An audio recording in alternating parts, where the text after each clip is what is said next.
Since I gotta change brake pads on the race bike, I figured this would be a good opportunity to do a video on how to change brake pads. Many ways to skin the cat, but I'm gonna show you what I do. So, obviously this may be a little bit different because race bike, but starts with just pulling the caliper off. So, quick and easy. Some bikes this is a 12 millimeter, some bikes this is a 14 millimeter. It's pretty much the same on all the 650 models. So once the caliper is off, we can take a look at what our pads look like. And this actually has quite a bit of life. If you see those little notches, the little notches are actually showing where it's time to replace them. So I might keep this as a just in case end of the world spare. But yeah, I'm still going to pull this and swap it out. So on mine, this little, it looks like a bolt, but it's just a pin, is actually safety wired. So I have to cut the safety wire off. On all the other SVs, there's a little clip that just kind of goes through there. And, well, how do I get in there is the real question.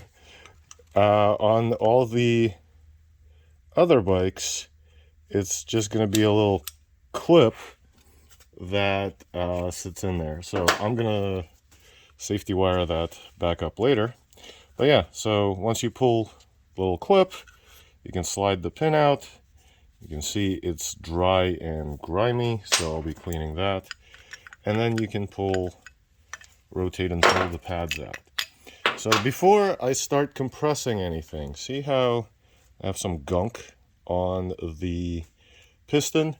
So what I'm going to do is I'm going to give it a little bit of a press on the brake lever, not a lot. I don't want these to pop out. I just want them to come out just a little bit. And if one's coming out more than the other, you can always hold the other one. So now I'm going to give them a quick blast with brake clean. And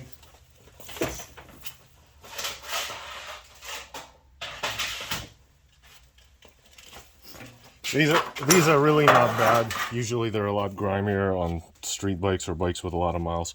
So I'm going to give it a quick blast with brake clean and toothbrush or wire brush or something, just to try to get some of that stuff off. That way, when I push the pistons back in for the new pads, I'm not gonna push gunk into the seals. So, quick rub. If you have some fine sandpaper, that can work, like 800 grit or something like that. Let me see if I can find some.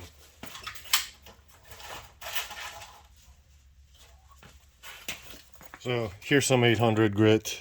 I'm just gonna give it a little bit of a polish here. Try to get that last little bit of gunk off. You can also just, power hose it until you run out of brake clean. So, that hand's dead. Time to get the other one. I love the smell of brake clean in the morning.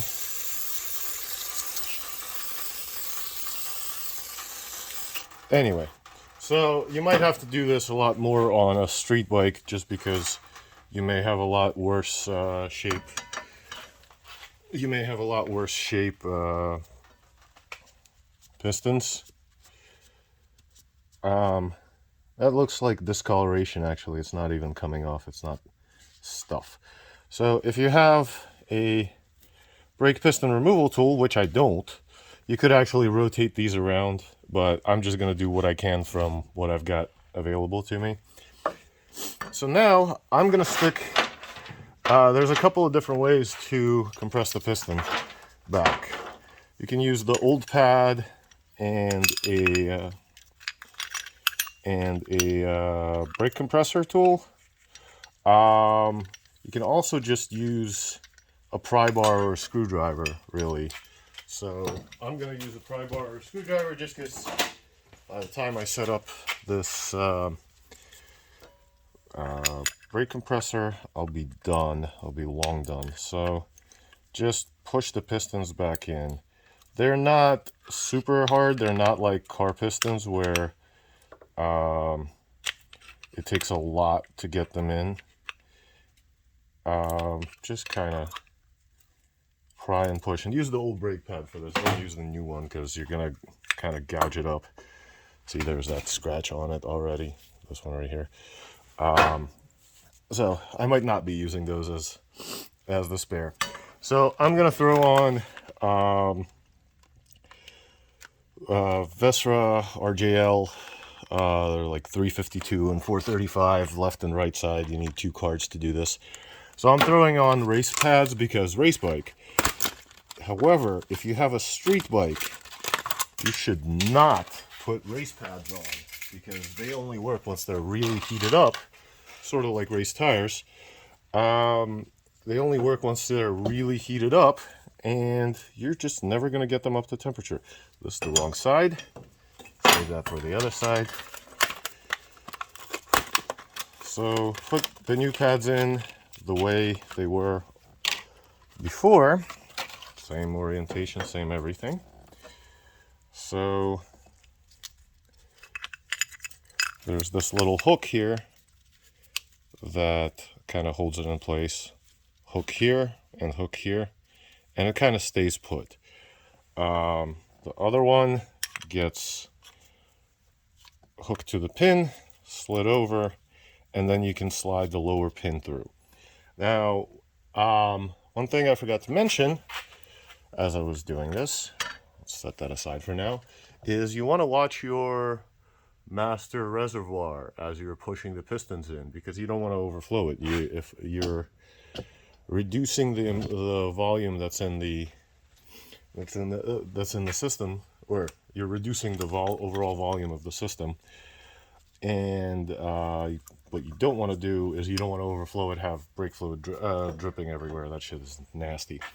So one thing, I sprayed these down.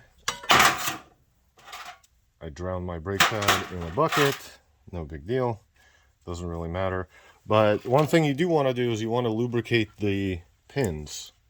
So I'm going to grab this nasty brush of death and put some grease on the pins. Once it's on there, I'll kind of wipe it down a little bit. And then same goes for the other one. So don't need a lot. A lot will just make it attract dirt. So there's that. I can put the pads back that fell out on me, and put the other pad on. Now, what you don't want to have is you don't want to get grease on the pad surface, so be vigilant about that. So these are here. Pin goes in from the outside. Too much grease. So wipe some of that off. There's no reason to grease the outside. And then you would, if you were a street bike and still had the little clip that sits in there, I don't have one right now, but it would just go in this little hole here. So because I'm not a street bike, and because I don't have one of those pins, I'm gonna put some safety wire in there. Wasn't my original intention, but Chris, when he built the bike, did safety wire, so I will do safety wire. There's no sense of reinventing the wheel, so I'm just gonna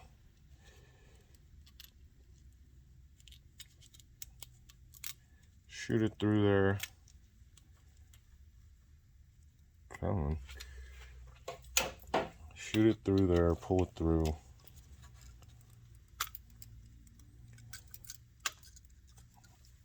and twist it up. So I'm not great at safety wire. The aircraft guys would probably yell at me for how I do stuff, because aircraft guys. But you don't want it too tight, because then it'll just break. You want it, I can't remember the number of coils per revolution, but you want it to look more like a braid than a wire. You're not going for super tight. So now that that's there, the pads are in place, pads are pinned in place, I can actually just put the caliper back on, and if I pushed in the pistons enough, I will have the room to slide it on, and I did. So now you can just put the bolts back in, torque them to spec. Well, start with putting them in.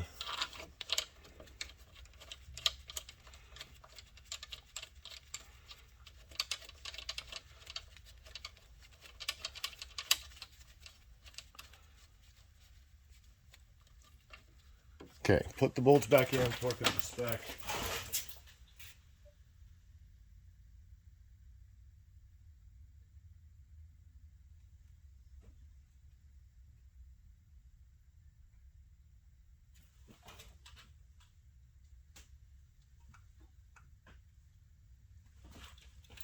Spec is 26 Newton meters. At least I think that's what it says. So, get my Newton meter.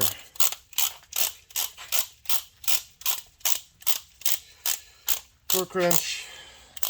Just a cheapie, nothing super fancy.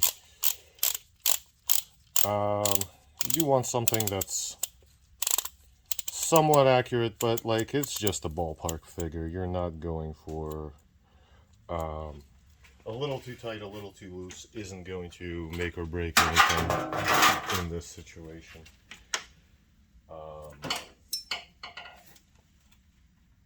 My 12mm seems to have grown legs. I'm excited because that means I now have to toss the entire shop looking for the 12mm. So, alright, here's another 12. Gonna have to use an extension because I can't reach in there. So just turn until you feel a click. Click, and then in the race bike case, I'm using these diaper pins. They are not required, but they are a good way to remind myself that I did this. So put those guys in. Well, I have to correct myself. They're not required for CCS. Wera might actually require them. Now, last thing, most important.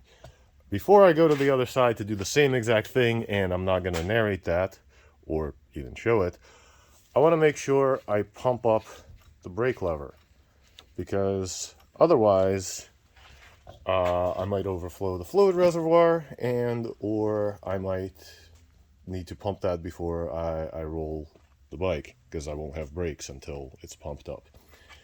So yeah, so that's changing the front brake pads. If you do something different, if you think I messed something up, feel free to yell at me in the comments.